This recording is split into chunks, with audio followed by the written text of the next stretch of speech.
I cannot believe the year has flown by so quickly. It feels like just the other day that I made a bird's eye view video for you, explaining how this module works. Now we have about a month left of this module, and I assure you that this last month will pass by just as quickly as all the rest. In this last video for COM4809, we will talk about reaching the summit, about the final stretch of the module, completing your portfolio. Now, I know that it seems like a whole mountain of work ahead of you at the moment, and it is, but the way to conquer a mountain is to take things one step at a time. This video will show you the bigger picture, but when you are done here, you should perhaps take on this portfolio task, chapter by chapter. Let's look at how this can be done. If you are planning on taking your portfolio on chapter by chapter, I suggest you start your review of chapter 1 off by watching these two videos. Then you read the comments from your supervisor on your assignment 1 and 2, reread the appropriate sections in tutorial letter 101, and only then do you start to make the content changes for this chapter. Do the same for your literature review chapter, for your methodology chapter, and for your findings chapter. Okay, now back to summiting this mountain. In order to reach the summit, you have to make sure that you have everything that you need for your journey all packed up before you get started. Now, everything that you need before you get started is on My UNISA. Specifically, I suggest that you have a look at the Additional Resources tab. This is where we have posted important and interesting information throughout the year. Here, you will see a document that has all of the videos listed, the ones that we just spoke about. Now, here you can see there are hot links directly to these videos. You can also have a look through all of these resources, many of which we will discuss shortly in this video. For now, let's focus on this document here, the marking rubric. When you open the rubric, you will firstly see the mark allocation per chapter. Each chapter has a specific allocation along with a mark for the technical presentation. Now, possible specific penalizations for the module in line with the expectations throughout the year also apply. These are specifically Turnitin and/or plagiarism and ethical clearance. I would like us to stand still at Turnitin for a moment. On My UNISA, many students were worried that the Turnitin report for their portfolio will turn up a high similarity index because it will flag their previous assignments, which the portfolio is of course made up of. Now, you don't need to worry about this. Turnitin as a program has the preset class or the same module as plagiarism. But it does point to a similarity when you copy your work from another class or from another module. For example, if you copy and paste the introduction you used for your COM4807 assignment to your COM4809 assignment, Turnitin will flag the introduction in your report for your COM4809 portfolio, even if you wrote it from scratch for COM4807. However, you can revise and resubmit COM4809 assignments as part of your COM4809 portfolio, and the report will not flag this previous work because it is in the same class or module that this was done. Good. Now, next on the marking rubric is the expectations or criteria per chapter. You should be familiar with these criteria and should have applied them to your assignments. Furthermore, you will see that you do not need to include self-assessments for any of the chapters in your portfolio. What you do need to include is introductions, conclusions, a consolidated list of sources consulted, etc. On this point, let's turn back to our presentation and look at the technical aspects of putting your portfolio together. Good, so now when you are sure that you have watched the videos for this module, that you have taken care of your supervisor's content comments, and that you have read through your tutorial letter and the marking rubric we just looked at, you can start putting your portfolio together. So let's start climbing to the summit. Our first step would be to understand what a portfolio is. Now, there are many kinds of assessment portfolios, and if you do a basic search on the internet, for example, many, if not most, of your search results will unpack portfolios of evidence, where students submit evidence of past assessments to cumulatively make up their portfolio. This is not the route that we took in this module. In COM4809, we made use of what some call a summative portfolio, which is characterized by the fact that previous assignments have prepared you for the work that needs to be done in this portfolio, but it doesn't form part of it necessarily. This is to say that you need to rework your assignments and submit them anew as chapters to your portfolio. The previous assignments, as they were, fall away as you need to rework them. You do not need to attach or submit your previous assignments as part of your portfolio. The chapters focus on the same things, sure, but you have to change them based on the input from your supervisors and based on the knowledge that you have acquired throughout the year. Just think of how little you knew about the research process at the beginning of the year when you completed your first assignment in relation to now. Good, now that we know what the format of the portfolio is, there are some non-negotiables that apply to the portfolio. Now, these non-negotiables cannot be changed, and they need to be adhered to if you want to be successful in this module. So firstly, you need to remember that this portfolio constitutes your examination for this module. So you need to treat the due date for this portfolio as you would any other examination date. You would not be allowed to write a paper the day after an examination was scheduled to be written, so you should not expect us to accept your portfolio after the due date that has been set for it. To be clear, therefore, if you submit your portfolio after the due date set out in Tutorial Letter 101, it will not be marked, and you will officially be marked as being absent from the examination. In line with this, you should not wait until the last minute to finalize or submit your portfolio online via MyUnisa. Whether it's Murphy's Law or just an overloading of the system, if you wait until the last minute to finalize and submit your portfolio, something could go wrong in the process that will see you miss out on the due date. There is nothing that we as lecturers can do for you if you miss the deadline. A last reminder on this point is that you will not be able to resubmit your portfolio. The one that you submit the first time should be your final, complete copy. Once again, you need to make sure of it, as this will be the one that we mark, no matter what. Secondly, the good thing about your portfolio examination is that you have a chance to revisit and rework what you have already done. You should read through your portfolio numerous times before you submit it, making changes, amending, and improving each time. Do not submit a first draft, as you will come to sorely regret it. Thirdly, although we understand that a lot can go awry in the submission process, you have to understand that the onus is on you to make sure that your portfolio reaches the university on time.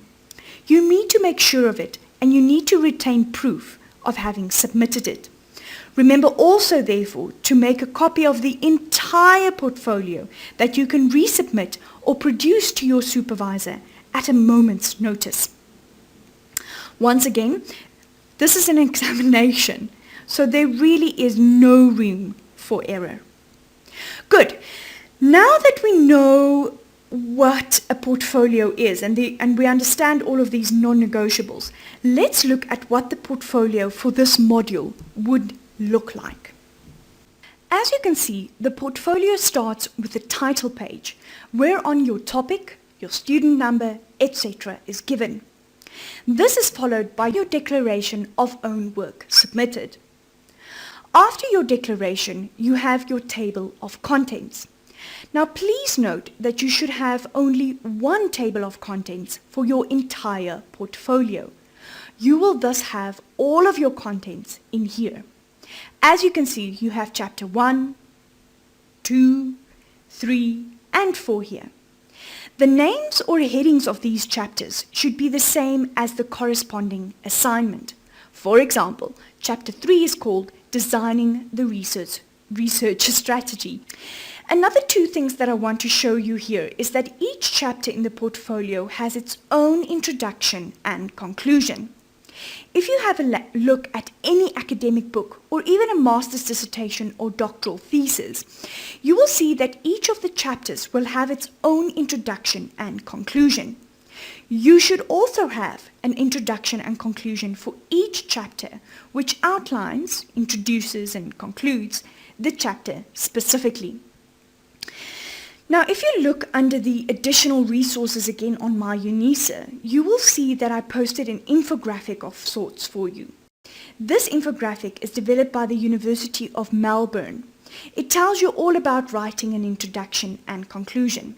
Please have a read through and have a look at that.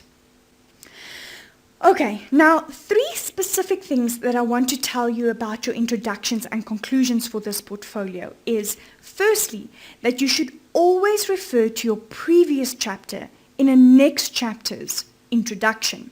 For example, see here in the introduction to chapter 3. First, I refer back to the previous chapter and then link what was discussed there to what is to be discussed in this chapter. Just so, in a conclusion, for example, this one, you refer to a next chapter. Now, this is one way for you to link the different chapters together into a whole. Remember, you are busy with one report, not 4 different assignments. All of the chapters should flow together and link up with one single golden thread. The second thing that I want to mention in terms of in your introductions and conclusions is that your introduction to chapter 1 should not just give an introduction to this chapter, but should introduce the study as a whole. This introduction will thus be a little bit longer. So too should your conclusion to chapter 4 be longer, as it will offer a general conclusion to the study as a whole. Now speak to your supervisor if you need any help in this regard.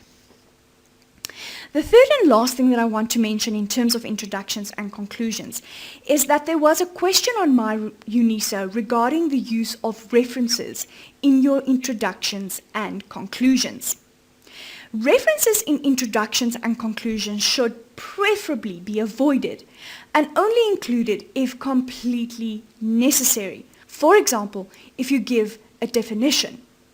For the most part, however, there is no definite rule, and mostly this depends on the preference of the writer or the examiner.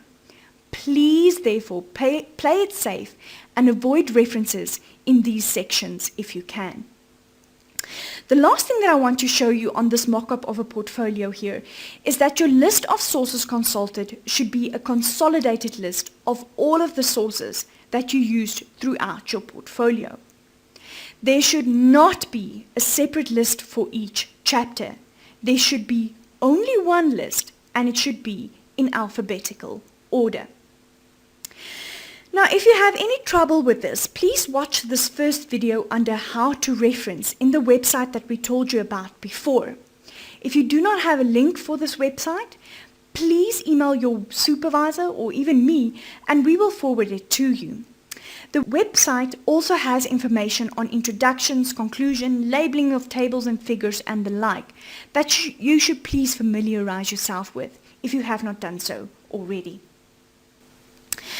Now, while we are on the topic of technical presentation, there's one more thing that I want to show you under the Additional Resources tab on my UNISA. I have made you a checklist for the technical presentation of your portfolio. After you have consulted tutorial letter CMN Hone 301 carefully, you can use this checklist to make sure that you have adhered to the most important aspects of technical presentation. You should be able to check every box on this list before you hand in your portfolio. Okay, so now that we know what your portfolio will look like, more or less, let's move on towards the summit by looking at some more nitty-gritty aspects of your portfolio. Firstly, many staff members are going on vacation in December and early January. So contact your project leader now to establish their availability if you have not done so already. We know that you will be doing a lot of work during the late December and early January period, but this is also when the university will be closed and when your lecturers will be on leave. So make sure that you know what your schedule should be in terms of this. You will also see that you are limited in terms of the length of your portfolio. This is a tough aspect for many of you, I know. Now, this is from the beginning of your chapter 1, from the introduction of your chapter 1 to the conclusion of your chapter 4. It doesn't include your title page, declaration page, your list of sources consulted, and your addenda. The thing of the matter is that writing succinctly and including only directly relevant, as opposed to only peripherally related information in your portfolio, is one of the competencies that we expect a student at postgraduate level to display. We want to see that you are able to make a distinction between related and relevant information, and we want to see that you can write succinctly on your topic, that by now you know it well enough to actually do so. If you think that it's impossible to write about a whole empirical research study in only 60 pages, consider the fact that all academic articles, which also report on an entire research study, is only about 15 pages in length.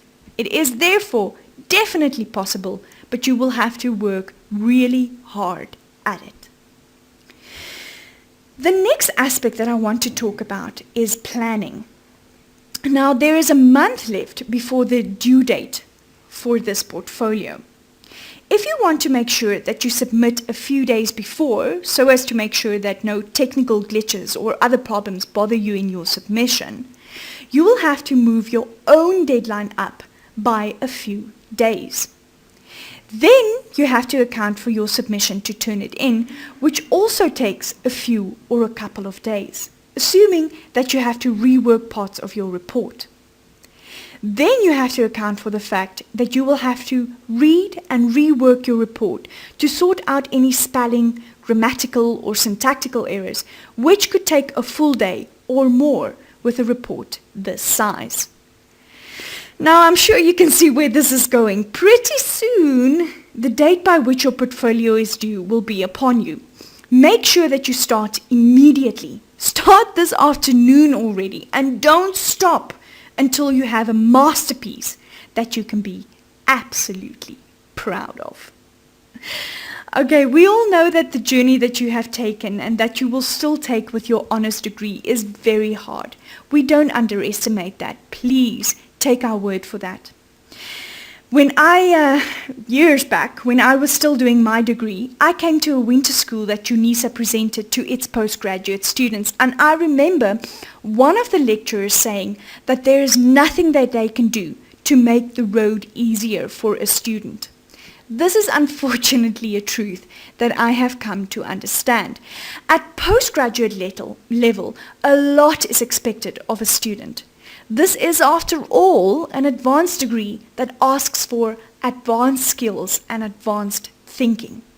At the end of the day, there's nothing to it but to just do it.